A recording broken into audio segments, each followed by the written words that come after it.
Hi guys, நம்ம சேனலை பார்த்துட்டு இருக்கக்கூடிய எல்லாருக்கும் என்னுடைய அன்பான வணக்கங்கள். இன்றைக்கி நம்ம கேர்ள்ஸ் ஜோனில் என்ன வீடியோ பார்க்க போகிறோன்னு பார்த்தீங்கன்னா, ஒரு குக்கிங் வீடியோ. கோவக்காய் வறுவல் எப்படி செய்கிறதுன்னு சொல்லி பார்க்கலாம். இதனால் என்னென்ன ஹெல்த் பெனிஃபிட்ஸ்னு நான் சொல்லியிருக்கேன். இதையெல்லாம் நீங்கள் தெரிஞ்சுக்கணுன்னா வீடியோக்குள்ளே போகிறதுக்கு முன்னாடி நம்ம சேனலை மறக்காமல் சப்ஸ்கிரைப் பண்ணிக்கோங்க.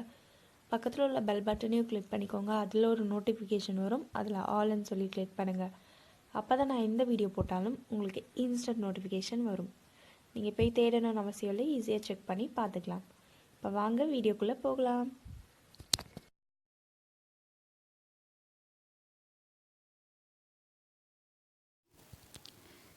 இதுக்கு தேவையான பொருள் என்னென்னு பார்த்தீங்கன்னா, கோவக்காவை இந்த மாதிரி சின்ன சின்னதாக கட் பண்ணி வச்சுக்கோங்க.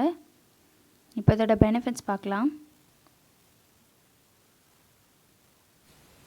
கோவக்காய் சாப்பிட்றதுனால high level cholesterol and blood pressure, obesity இது எல்லாமே இது வந்து கண்ட்ரோல் பண்ணும். உங்களுக்கு ஒயிட் டிஸ்சார்ஜ் இருக்குதுன்னு நினைக்கிற கேர்ள்ஸ் வந்து இது அதிகமாக எடுத்துக்கோங்க. இதில் anti inflammatory, anti accident properties நிறைய இருக்குது. செல் டேமேஜை இது ப்ரிவெண்ட் பண்ணும். கேன்சர் வராமையும் இது தடுக்கும். சுகர் பேஷண்ட் இதை ரெகுலராக எடுத்துக்கும் போது அவங்களுக்கு இது ஒரு நல்ல ட்ரீட்மெண்ட்டாக இருக்கும். வெயிட் லாஸ் பண்ணணுன்னு நினைக்கிறவங்க இதை ரெகுலராக எடுத்துக்கோங்க. இது வெயிட் லாஸை வந்து நல்லா ஸ்டிமுலேட் பண்ணும். இப்போ வாங்க இது எப்படி ப்ரிப்பேர் பண்ணுறதுன்னு சொல்லி பார்க்கலாம். இதுக்கு ஃபஸ்ட்டு அடுப்பை பற்ற வச்சுட்டு வானல் சூடானதுக்கப்புறம் எண்ணெய் ஊற்றிக்கோங்க.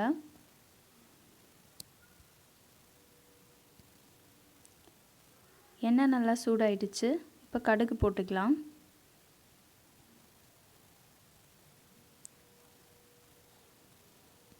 கடுகு நல்லா பொரிஞ்சக்கப்புறம் நம்ம வெட்டி வச்சுருக்க கோவக்காவை இதில் சேர்த்துக்கோங்க.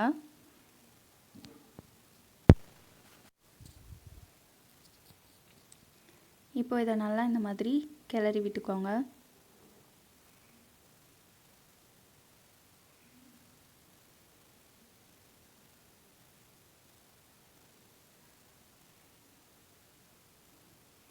இப்போ தேவையான அளவுக்கு உப்பு சேர்த்துக்கோங்க.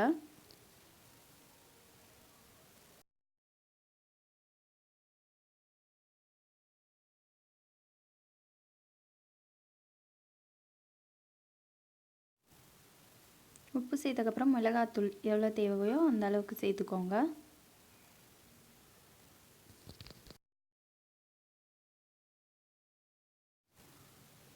உப்பு சேர்த்தக்கப்புறம் எல்லாத்தையும் சேர்த்து நல்லா மிக்ஸ் பண்ணிக்கோங்க.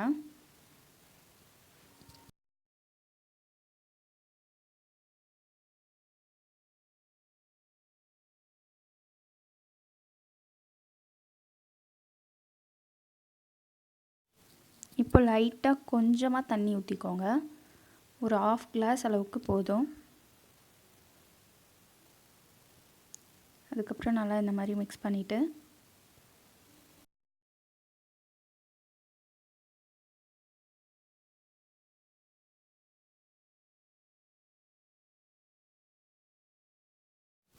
இது வேகிறதுக்காக நல்லா தட்டு போட்டு விட்டுடுங்க. ஒரு 20 மினிட்ஸ்க்கு அப்புறம் இந்த மாதிரி நீங்கள் எடுத்து பார்த்தீங்கன்னா உங்களுக்கு இப்படி இருக்கும். திருப்பவும் நல்லா கிளறி விடுங்க.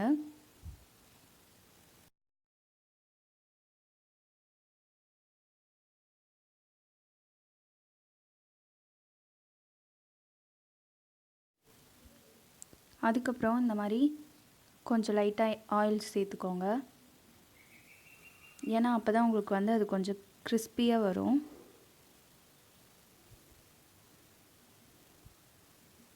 இப்போ நல்லா இதை மிக்ஸ் பண்ணிக்கோங்க.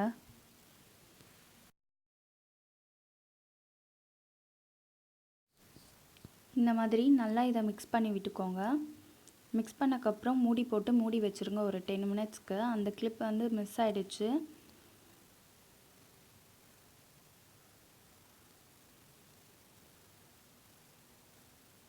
டென் மினிட்ஸ் கழித்து பார்த்தீங்கன்னா உங்களுக்கு இந்த மாதிரி தான் இருக்கும். நல்லா கிறிஸ்பியாக இருக்கும். இதை நீங்கள் சாம்பார் சாதம், கீரை சாதம் இது கூடலாம் சேர்த்து சாப்பிட்டிங்கன்னா ரொம்ப டேஸ்ட்டாக இருக்கும். இதை நீங்களும் ட்ரை பண்ணி பாருங்கள். ட்ரை பண்ணி பார்த்துட்டு எப்படி இருக்குன்னு கமெண்ட்டில் சொல்லுங்கள். நம்ம சேனலை மறக்காமல் சப்ஸ்கிரைப் பண்ணிக்கோங்க. பக்கத்தில் உள்ள பெல் பட்டனையும் கிளிக் பண்ணிக்கோங்க. இதோட நெக்ஸ்ட் ஒரு வீடியோவில் நான் வந்து உங்களை பார்க்குறேன். அது வரைக்கும் பாய்.